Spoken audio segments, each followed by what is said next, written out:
All right, good morning and happy Friday. Happy Good Friday. For those of us believers, this is a glorious day, the day that the Lord decided to take it upon himself to be hung from the cross to take away the sins of those of us sinners. So anyway, little quarantine garage project here today. Decided to tear into the Fit again. I'm gonna have some fun. I got some Tein lowering springs, or Tein, or I don't know, however it's said, but picked up some of those for the Fit. We're gonna tear into it today. Start out, you gotta see if I can get this in here, but gotta take off the upper strut bolt. So I already sprayed some breakaway lubricant on the threads, hoping to get those off without too much of a fight. Then we'll jack it up. Once we have those uppers off, we should be able to jack the car up and loosen the struts. I've got the camber kits I think I've talked about before that I picked up off Rock Auto for a really good deal. So we're gonna tear into that, get those swapped around. Unfortunately, with current events, I'm not sure how long it'll be before I can get a proper alignment done on it, but we'll go at it old school with a tape measure and the little 6-inch speed level, and do what we can with what we got. And my drive to work is extremely short, and the car's really just getting used mostly for fun recently. So I'll just get it out, use it, and then hopefully things will turn around soon, and everybody will follow their stringent plan to keep us all socially distanced, and this crap will go away. We can get back to life as normal. But anyway, let's play with cars, because why not? Who doesn't want to play with cars? Love it.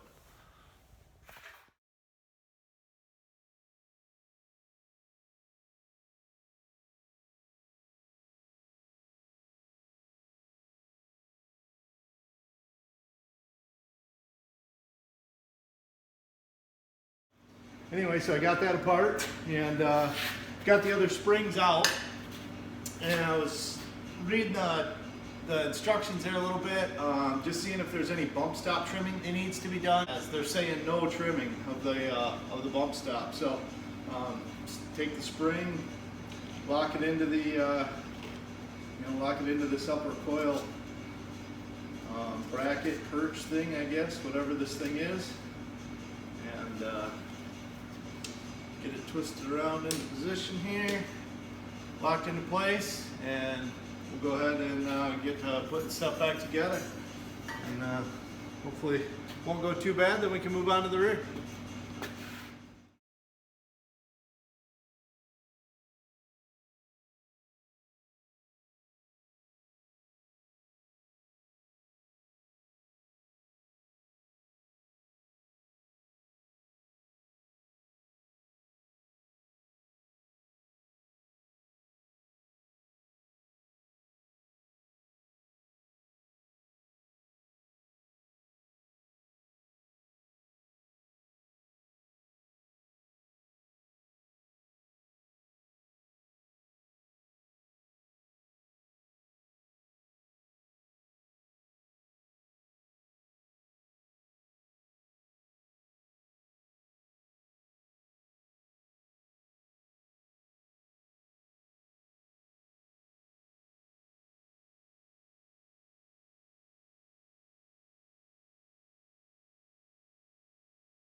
All right, so we got all the springs installed, and I just started putting the back wheels on. But I think I'm going to take a little hiatus from doing that. I'm going to leave it up on the jack stands and scuff and spray this fender that has been black ever since the day I picked up the fenders. Ever since I put the car together, it's had this black driver's side front fender. So the prior owner Jim was nice enough. He had actually had some paint that he was using for some other touch-up that he had mixed into an aerosol can. So I've got some of the matching paint with clear and everything. So I'm gonna go ahead and scuff this fender down, mask it off, and spray that. So I got my garage heater on. It's like 65 degrees in here. So I don't have to be anywhere with the car right away. So now's as good a time as any. Let's get her done. All right, so as you can see, I got the front corner kind of masked off. Won't be hard to tell because I used some black garbage bags. I split them down the side and kind of taped off tight around it, and then went with the beige masking tape over top of the blue that I have kind of taped tight to all my seams and edges. So yeah, gonna hit it with some red Scotch-Brite, and then we'll wipe it down with some probably brake parts cleaner. I don't know, see what I got around the garage, but make sure there's no wax or oils or anything like that on it. And then, yeah, and we'll shake up some paint and see what we can do with it.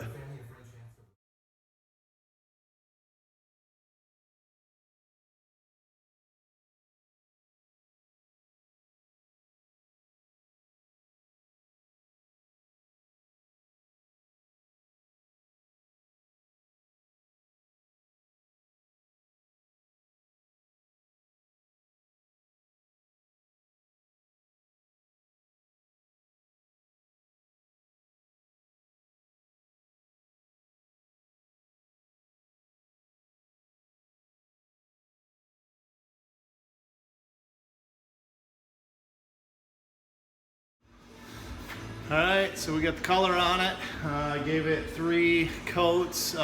First one kind of light, like a tack coat. Second one was a little slower, a little heavier, kind of really get the color in there. And then the last coat kind of light to make sure the metallic tries to get the metallic to flow out and not look like it's modelly or has like dark and light spots in it. You know, kind of a nice, even, consistent color in it. Try to match the factory as best you can with rattle cans, you know. So I mean, the goal of the project was to be inexpensive and fun, and this continues with the theme. So now we're going to give it a shot of clear, and the clear coat you want to have a nice gloss, so you want to go kind of, again, we'll do like a lighter coat, but you want to keep it smooth. You don't want to get that real orange peel to it, you know, that real rough texture. So I'm going to try and do just a few light coats, but maintaining a good gloss finish. So.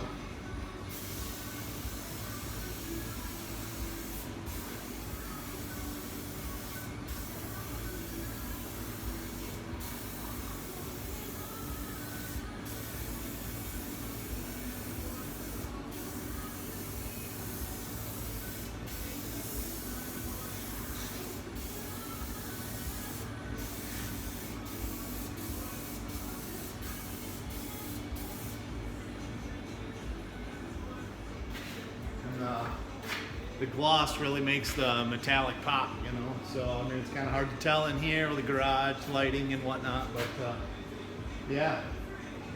So we'll wait for a few minutes in between coats, let it tack up, and get a couple of more coats on there. Hopefully get a decent gloss finish to it, and hopefully end up with a fairly close color match for the rest of the car. So see how it goes.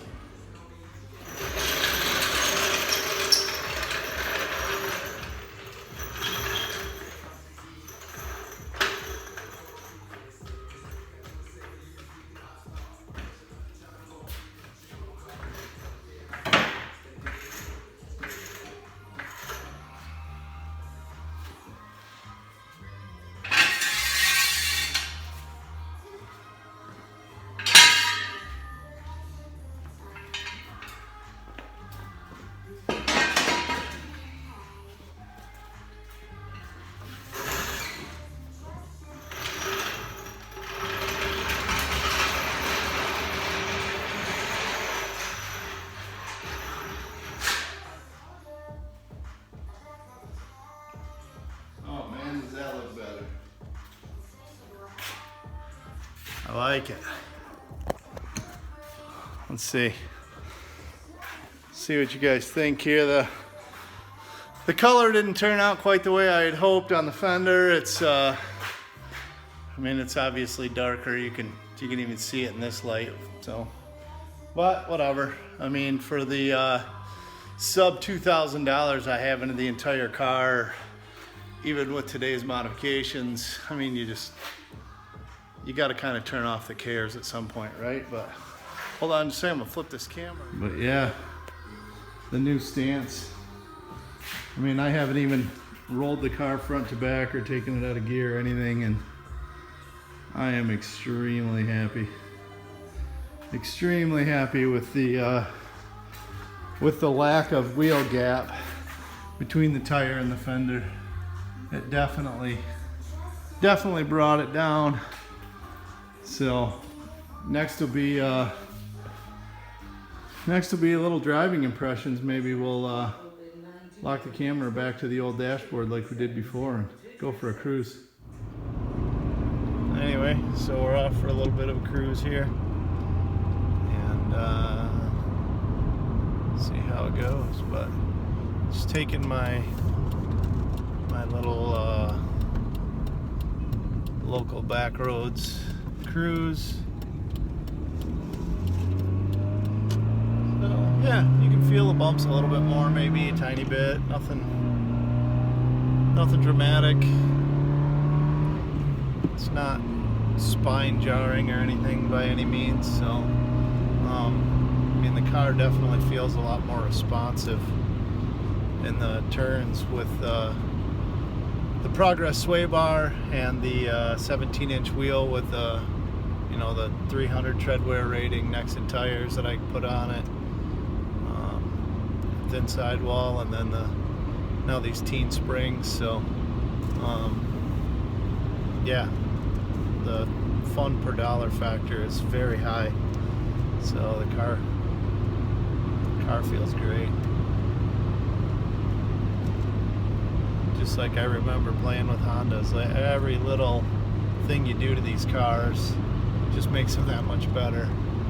And I mean, everything's relatively inexpensive, so you can spend a lot of money on parts if you want to, but if you're just trying to do what I'm trying to do, which is have a lot of fun with just a little bit of money, didn't want to invest too much into it, just trying to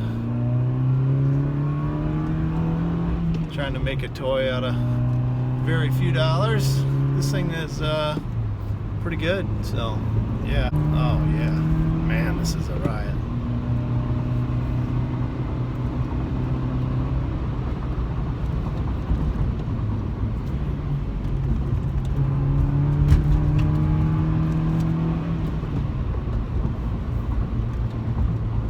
And we're catching up to some traffic. So, first impressions, love it. The fun for dollar is extremely high. Just absolute blast of a little car to cruise around in. Definitely lacking in the power, but the handling is definitely up there now. So, can't wait to get a proper alignment on the thing, and maybe the old coronavirus quarantine will loosen its grasp from our throats, and we can get to the track and get out and enjoy it. So hopefully this message finds you all healthy and well, and I appreciate you guys tuning in and checking out my fun. So find a project, find something to do, maintain your sanity, get outside. Good luck out there, guys. Take care.